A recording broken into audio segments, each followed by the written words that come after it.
Hi friends, welcome to my channel. ఈరోజు నేను మరో అప్డేట్ అనేది మీ ముందుకు తీసుకొచ్చాను ఫ్రెండ్స్. ఈరోజు మనం మాట్లాడుకున్న టాపిక్ ఏంటంటే పెన్షన్ల గురించి మనకు అప్డేట్ అయితే వచ్చింది ఫ్రెండ్స్. కొత్తగా ఒక అప్డేట్ వచ్చింది, దాని గురించి మీకు నేను వివరిస్తాను ఫ్రెండ్స్.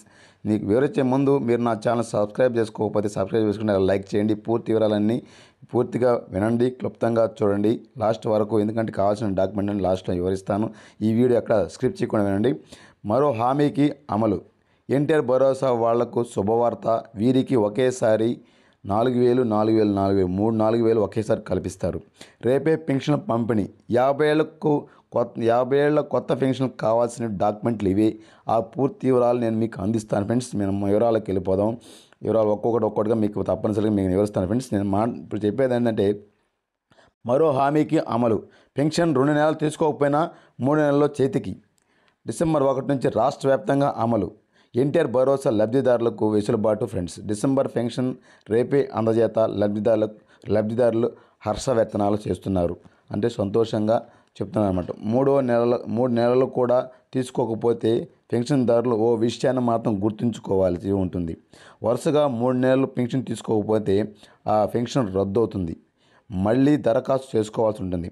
అంటే కూటమి ప్రభుత్వం ఏం చెప్తుందంటే, 2 నెలలు తీసుకోకపోతే 3 నెలలు తీసుకోవచ్చు.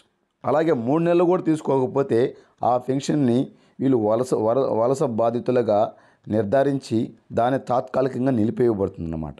తర్వాత మళ్ళీ వచ్చిన తర్వాత మన ఊరికి మనం వస్తే దానికి మళ్ళీ వాళ్ళు ఏం చేస్తారంటే దరఖాస్తు చేసుకోమని చెప్తున్నారు. దరఖాస్తు చేసుకుంటే మళ్ళీ ఇస్తారు. దీంట్లో ఇంకొకటి కూడా ఉందన్నమాట. ఏంటంటే, మనం ఎక్కడైతే ఉంటామో 1 సంవత్సరం రోజులు అక్కడే పని చేసుకుంటాననుకొని మనం నిర్ణయించుకున్నప్పుడు హౌస్ హోల్డ్ మ్యాపింగ్ అంటే జియో ట్యాగింగ్ అనేది ఇప్పుడు జరుగుతుంది. ఈ నెల వరకు, అంటే రేపు 30వ తేదీ వరకు జరుగుతుంది అనేసి చెప్తున్నారు. ఆ జియో ట్యాగ్లో మీరు ఎక్కడైతే పని చేయాలనుకుంటున్నారో అక్కడ ఉండే సచివాలయానికి మార్చుకుంటే మీరు అక్కడే తీసుకొని వెసులుబాటు కూడా కల్పించింది. ఇప్పుడు ఈ విషయాన్ని కూడా మీరు గుర్తుంచుకోండి. ఈ ఎన్టీఆర్ భరోసా పింఛన్ తీసుకునే వాళ్ళు ఎవరైతే ఉన్నారో ఇదైతే కంపల్సరీగా మీరు సచివాలయానికి, దగ్గరలో ఉన్న సచివాలయానికి వెళ్ళి హౌస్ హోల్డ్ మ్యాపింగ్ చేసుకున్నారనుకోండి, జియో ట్యాగింగ్ మ్యాపింగ్ మీరు అక్కడే తీసుకోవచ్చు. సంవత్సరం రోజులైనా మీరు 3 నెలలకు ఒకసారి కూడా రావాల్సిన అవసరం కూడా ఉండదు. కానీ 3 నెలలకు ఒకసారి తీసుకునే అవకాశాన్ని కూడా మన సీఎం చంద్రబాబు నాయుడు గారు ఎన్నికల హామీలో ఇచ్చిన విధానంగా దాన్ని కూడా అమలు సిద్ధంగా తీసుకెళ్తున్నారు. ఆడికి ఒకటైతే మీకు నేను చెప్పడం జరిగింది. ఇంకొకటి ఏంటంటే, కూటమి ప్రభుత్వం ఎన్టీఆర్ భరోసా పెన్షన్దారులకు అంటే అండగా నిలుస్తోంది. గత ఎన్నికల ప్రచారంలో ఇచ్చిన హామీ ప్రకారం డిసెంబర్ 1వ తేదీ నుంచి అమలు చేయనుంది. అంటే ఇకపై ఏదైనా కారణం వల్ల లబ్ధిదారులు వరుసగా 3 నెలలు పెన్షన్ తీసుకోకపోతే అలా ఇస్తారనమాట. నేను చెప్పిన ఇందాక అనమాట. అలాగే ఇంకొక చిన్న అప్డేట్ కూడా ఏంటంటే, ఆర్టీసీ బస్సులో వృద్ధులు రాయితీ పునరుద్ధరణ కూడా అనమాట. అదేంటంటే, కరోనా సమయంలో ఆర్టీసీ బస్సులో వృద్ధులకు టికెట్లపై 25% రాయితీని నిలిపివేయగా ప్రస్తుతం కూటమి ప్రభుత్వం మళ్ళీ దాన్ని తీసుకొచ్చింది. 60 ఏళ్ల పైబడిన వారు ఎవరైతే ఉన్నారో ఏపీఎస్ ఆర్టీసీ బస్సు ఛార్జీల్లో 25% రాయితీ కల్పిస్తూ నిర్ణయం తీసుకున్నారు. తాము చెప్పిన 6 గుర్తింపు కార్డులో ఏ ఒక్క గుర్తింపు కార్డు 25% ఉన్నా సరే 25% రాయితీని పొందవచ్చనేసి మార్గదర్శకాలు విడుదల చేశారనేసి ప్రభుత్వం చెప్తుంది. అలాగే ఒరిజినల్ లేకపోతే కూడా ఫోన్లో డిజిటల్ కార్డు చూపించిన చాలు అనేసి వాళ్ళు ఏపీఆర్టీసీకి ఆదేశాలు ఇవ్వడం జరిగిందనమాట. అలాగే ఇంకొక అప్డేట్ కూడా ఏంటంటే, ప్రతి నెల 1వ తారీఖునే లబ్ధిదారులకు ఇళ్లకు వెళ్ళి పెన్షన్ అందజేస్తూ వస్తున్నారన్నమాట.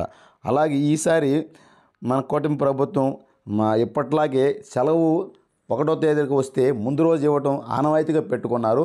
ఇదే విధంగా లాస్ట్ టైం జరిగితే ఈసారి ఇది 2వసారి ఇదే జరగడం. ఈసారి కూడా అలాగే చేస్తున్నారన్నమాట. 1వ తేదీన ఆదివారం వస్తే దానికి ముందు రోజే శనివారం నాడే పెన్షన్ ఇస్తున్నారు.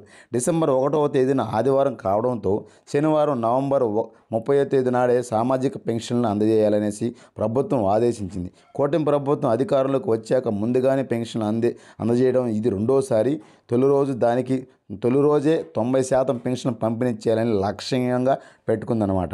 అంటే ఈ రేపే 30వ తేదీ పెన్షన్ పంపిణీ చేస్తున్నారు. ఇది ఒక శుభవార్త అనుకోవచ్చు పెన్షన్దారులకి. నేను చెప్పిన విధంగా అనమాట. మీకు చెప్పిన విధంగా అమల్లో నేను వీరికే 3 సార్లు పెన్షన్ ఇస్తారు ఒకేసారి అని చెప్పాను. నాకు చెప్పాను కదా, ఒకేసారి 3 నెలల్లో పెన్షన్ ఒకేసారి తీసుకుంటే అడిగైపోతుంది. రేపే పెన్షన్ల గురించి కూడా మీకు చెప్పాను అప్డేటు. రేపు పెన్షన్లు కూడా, ఎందుకంటే 30వ తేదీ పెన్షన్ ఎందుకు ఇస్తున్నారంటే 1వ తేదీ ఆదివారం కావడం వల్ల 35 పెన్షన్లు ఇస్తున్నారు. ఒకవేళ 30వ తేదీ తీసుకోలేని వాళ్ళు కూడా 2వ తేదీ అంటే సోమవారం రోజు, మంగళవారం 3వ తేదీ 2 రోజులకు కలిపి 2 రోజులు కూడా ఇస్తారు. కాబట్టి మీరు టెన్షన్ పడాల్సిన అవసరం లేదు. కాబట్టి మీరు రేపు తీసుకోకపోయినా సరే సోమవారం రోజైనా తీసుకోవచ్చు, వచ్చి సోమవారం రోజైనా ఇస్తారు. కాబట్టి ఇంకొకటి నేను చెప్పిన అప్డేట్ ఏంటంటే 50 ఏళ్ళకు కొత్త పెన్షన్ కావాల్సిన డాక్యుమెంట్లు ఇవే. అంటే డిసెంబరు మొదటి వారం నుంచి కొత్త పెన్షన్లు అమలు చేస్తున్నారు కాబట్టి దానికి కావాల్సిన డాక్యుమెంట్లు నేను ఇదివరకు వీడియోలో చెప్పాను, మళ్ళీ కూడా మీకు క్లుప్తంగా వివరిస్తాను. 50 ఏళ్ళ పెన్షన్ అనేది ఈ డిసెంబర్ మొదటి వారంలో ఇస్తారా లేదని మనకి ఇంకా ప్రభుత్వం చెప్పలేదు. ఏమంటే 50 ఏళ్ళకే పెన్షన్ ఇస్తామని ఆల్రెడీ హామీ ఇచ్చినారు. దాన్ని డిసెంబర్లోనే అమలు చేస్తాం, తర్వాత అమలు చేస్తాం అనే దాని గురించి మనకి ఇంకా క్లుప్తంగా మనకైతే వివరాలు లేదు. కానీ 50 ఏళ్ళకి పెన్షన్ అని చెప్పారు కాబట్టి, కానీ ప్రతి ఒక్కరూ ఈ 50 ఏళ్ళ పెన్షన్ అనేది ఆధార్ కార్డుకి ఫోన్ నెంబర్ లింక్ చేసి పెట్టుకోండి. అలాగే ఆధార్ ఫోన్ నెంబర్ లింక్ చేసిన తర్వాత ఆధార్ హిస్టరీ కంపల్సరీగా అడుగుతుంది. తర్వాత వికలాంగుల పెన్షను అంటే వికలాంగుల వృద్ధాప్య పెన్షన్లకు కావాల్సిన డాక్యుమెంట్లు కూడా అదే 50 ఏళ్ళ పెన్షన్ అనమాట. ఆధార్ హిస్టరీ తీసుకుంటారు, రేషన్ కార్డు కావాల్సి ఉంటుంది. రేషన్ కార్డు ప్రతి పథకానికి రేషన్ కార్డు కంపల్సరీ కావాలనేసి కూడా మనకి చెప్తున్నారు. దాని అప్డేట్ కూడా నేను ఇంకో వీడియోలో చెప్తాను ఫ్రెండ్స్, దాన్ని ఇంకో వీడియో చెప్తాను.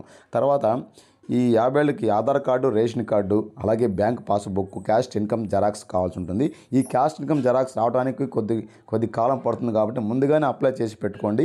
ఈ డిసెంబర్ నెలాఖరులోపు ఈ పెన్షన్ని అప్లికేషన్లు తీసుకొని జనవరి 2వ తేదీ కానీ 3వ తేదీలో కానీ జన్మభూమి కార్యక్రమం 2ని ప్రారంభించి జన్మభూమి కార్యక్రమంలో గ్రామ సభలు పెట్టి ఆ గ్రామ సభలో ఎవరైతే లబ్ధిదారులు అయితే లిస్టులో ఉన్నారో వాళ్ళ పెన్షన్ని వాళ్ళకి అందజేయడం జరుగుతుంది ఫ్రెండ్స్.